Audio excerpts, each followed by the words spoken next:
You are welcome to this channel once again. This is your channel. This is Iron Tutors channel, where we solve difficult questions in mathematics, physics, and further mathematics, both in our Cambridge curriculum and in WAEC syllabus. Please, if you are new to this channel, please go to the subscribe button, subscribe, and help us to share this video. In this channel, we deal with questions of O-level Cambridge question, A-level Cambridge question, WAEC question, and even year 1 mathematics and physics. So please, if you are new to this channel, click that subscribe button and press the notification bell so that when we drop another video, YouTube will notify you when we drop another video. And please, if you have any question, go to the comment section, drop your question, and if you have any topic you want us to explain further to you, just go to the comment section and drop. The question we want to treat today is a Cambridge question. It is under AP and GP. It's a Cambridge question. It's a 9709. It's a 2021 question, and the question number is 9. It's AP and GP. It's a student that sent it to us to help him to solve the problem. Now, if you see this question, it's under the first part of the question is a geometric question, geometric sequence, or it's a geometric progression, and the second part of the question is arithmetic. Now, let's look at this and solve this problem. You see, the first question is talking about a geometric progression is such that the second term is equal to 24% of the sum to infinity, and we are asked to find the values of the common ratio. That means the values means that our common ratio is not one value. That means there has to be two values there. So we need to find the common ratio in that place. Now the second question is an arithmetic progression P as first term as A and the common difference as D. That's the arithmetic.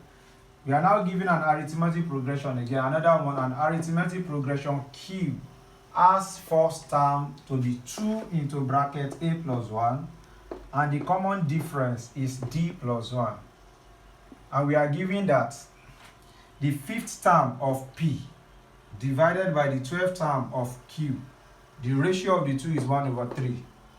And the sum of the first term, the first 5 terms of P divided by the sum of the first 5 terms of Q is given as 2/3. And the question says we should find the values of A and D. So those are the two questions. Now, in solving these first questions, let's solve this first question that is under geometric progression. So that means in this first question, what we need is to know the formula for the n term. The formula for the n term of a geometric sequence and the formula for the sum to infinity.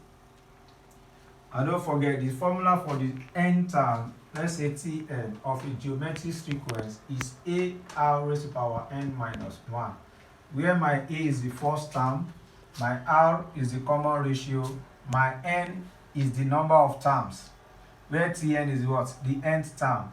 So the question is saying that the geometric sequence is such that the second term, that means second term means our n is equals to 2. Second term, that means n is equals to 2.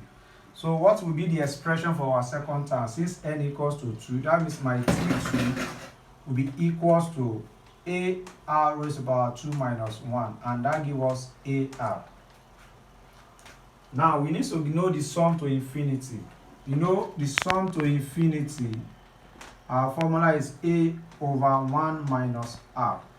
That's the formula for sum to infinity. But the question is saying that our second term is equal to 24% of the sum to infinity. So the question says that the second term is equal to the 24% of the sum to infinity.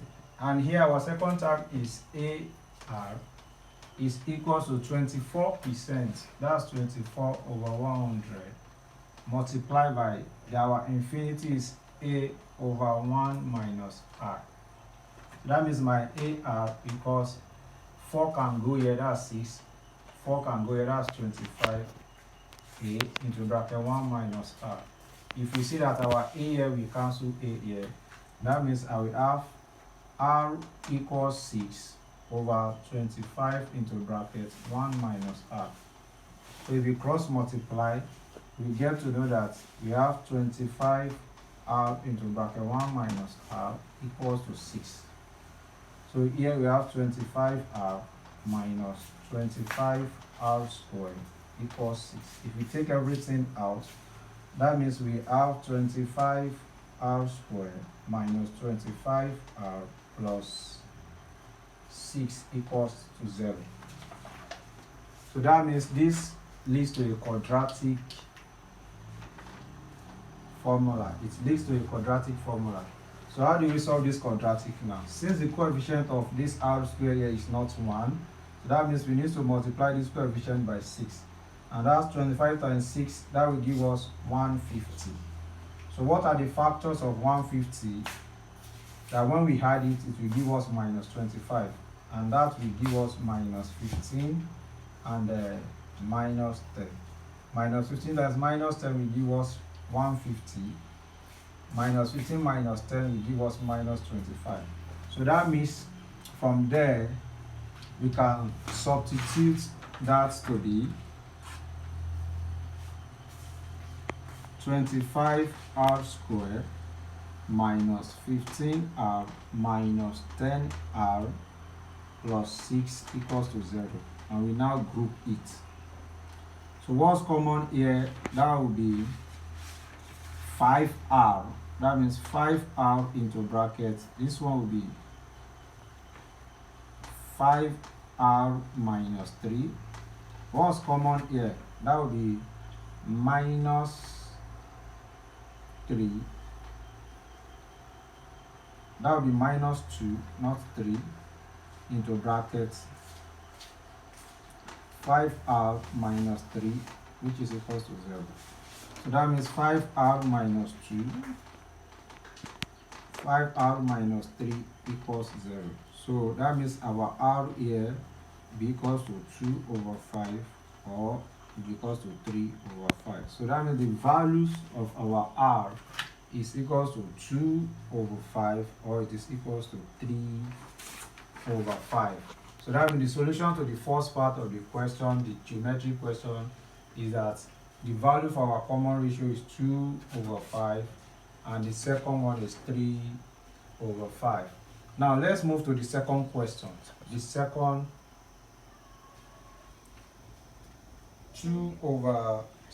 that's 3 over 5, not 6. 3 over 5. Now let's move to the second part of the question. The second part of the question.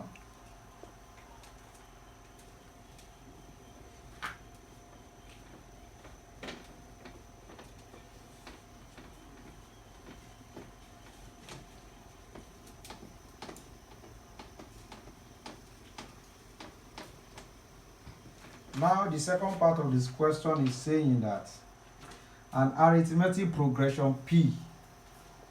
Now P, this progression has our first time to be A and our common difference to be D. Another arithmetic progression Q has the first term to be 2 into bracket A plus 1 and the common difference to be D plus 1. Now we are now given that the fifth term of P, we are given that the fifth term of P divided by term of Q is equals to 1 over 3. So that means let's get for P, the fifth term. You know, in AP, the formula for the nth term, Tn is A plus bracket n minus 1d. These are our first term, these are common difference, and this is the number of terms. So the fifth term means that our n is equals to 5. So that means my T5, the fifth term for P now, for P, let me write P there. Because what's the first term of P? It's still A plus 5 minus 1. The common difference for P is still D. And that gives us A plus 4D. Now the 12th term of Q, that means our N there is equals to 12. Now for Q, you need to be very careful here. The 12th time for Q, the first term for our Q is 2A plus 2 into bracket A plus D, and the common difference is D plus 1. So that means you need to be very careful here, because the formula for the 12th term of Q, if we use this, it will be A plus 11D. That means we have 12 minus 1, which gives us 11D. But here, the first term for Q, so the first term of Q is 2 into bracket A plus 1, and the common difference is D plus 1. That means here, anywhere you are seeing A here, we are putting the first term of Q. That means we are saying 2 into bracket A plus 1 plus, anytime you are seeing D here, that means we are putting this D plus 1. That means 11 into bracket D plus 1. So that means the 12th term of our Q will now be equals to 2A plus 2 plus 11D plus 11. And that gives us 2A plus 11D plus 13. That means we now go back to the fifth term of P divided by, that means the fifth term of P is A plus 4D divided by the 12th term of Q is 2A plus 11D plus 13.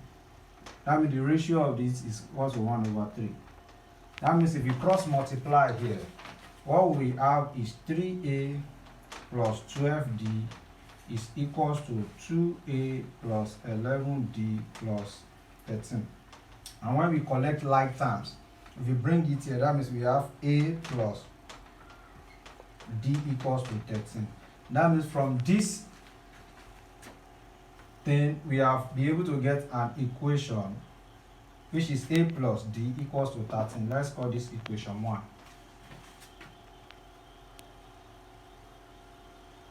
So that means the second part is now saying that the sum of first 5 terms of P divided by sum of first 5 terms of Q is equals to 2 divided by 3. That means we need to apply the formula for sum of AP here. That means we are saying Sn is equals to n over 2 into bracket 2a plus bracket n minus 1d. That's the formula for sum of an AP. Now, if you want to do for P now, first 5 times, that means our n here is what? 5. In both cases, both for P and for Q. So if I want to do sum of the first 5 times of P, let me say for P, we just be 5 over 2 into bracket. Don't forget, we are still coming back here. For P, our A is still A and our D is still D. That means we have 2A plus n minus 1. Our n is 5. That would be 4D. So that means here, if you open the brackets, we have what we call 10A plus what? This will be 2. So this one will be, if you open the bracket, and this one will be 5A plus 2 in 2, that's 4, 4 times 2 in 4, that's 2, 2 times 5, that's 10, plus 10D. So that means the sum of the first 5 terms for P is A plus 10D. Now let's get the sum of the first 5 terms for Q. So that means S5 for Q will just be 5 over 2 into bracket. Now don't forget now, for our Q, we have 2. For the first term of Q is 2 into bracket A plus 1, and D, The common difference is d plus 1. Let me first get the expression in terms of a and d, and we now, anywhere we see a, we substitute this, and anywhere we see d, we substitute this. So that means this one will be 2a plus 4d. Now, that means S5 cube will now be 5 over 2 into bracket. What is the a for my cube? 2 into bracket. Don't forget we have 1, 2 there. So that will be 2 multiplied by 2 into bracket, a plus 1 plus 4 into bracket. What's my d? D plus 1. So that means we have 5 over 2 into bracket. This one will be 4a plus 4 plus 4d plus 4. So that means we have 5 over 2 into bracket, 4a plus 4d plus 8. So that means that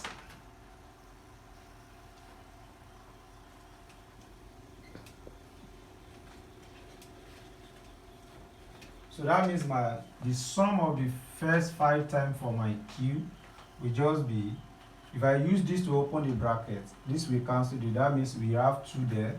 That will be 10a plus 10d plus 2 there, 4 plus 20. So this will be the first 5 times for my cube. And don't forget, they express it in ratio. So what's the first 5 times for my p? That's 5a plus 10d over, for the cube, 10a plus 10d plus 20 will be equals to what? 2 over 3. Now let's cross multiply here. So that means we have 15a plus 30d will be equals to 20a plus 20d plus 40. Now if you now collect like terms, that means I will have, if I bring this here, I will have minus 5a. If I bring my d here, I will have plus 10d will be equals to 40. Something is still common here. 5 can go in, and if I divide through by 5, so we have minus a plus 2d will be equals to 8. So this forms our equation 2. So since we have 2 equations now, that means it leads to what we call a simultaneous equation. Don't forget, our equation 1 is a plus d is equals to 13. That's our equation 1. And equation 2 is minus a plus 2d is equals to 8. I think the equation is simplified. So that since the sign here are opposite, we can just add the 2 equations to eliminate a. So if we add the 2 equations to eliminate a, that means we have 3d will be equals to 21. And that means d will be 21 over 3, and that will be 7. So our d is 7. And if you use equation 1, which is a plus d equals to 13, I can get my a by substituting d. So that means my a will now be 13 minus 7, and that will be 6. So that means in this, my a is 6, and my d is 7. That means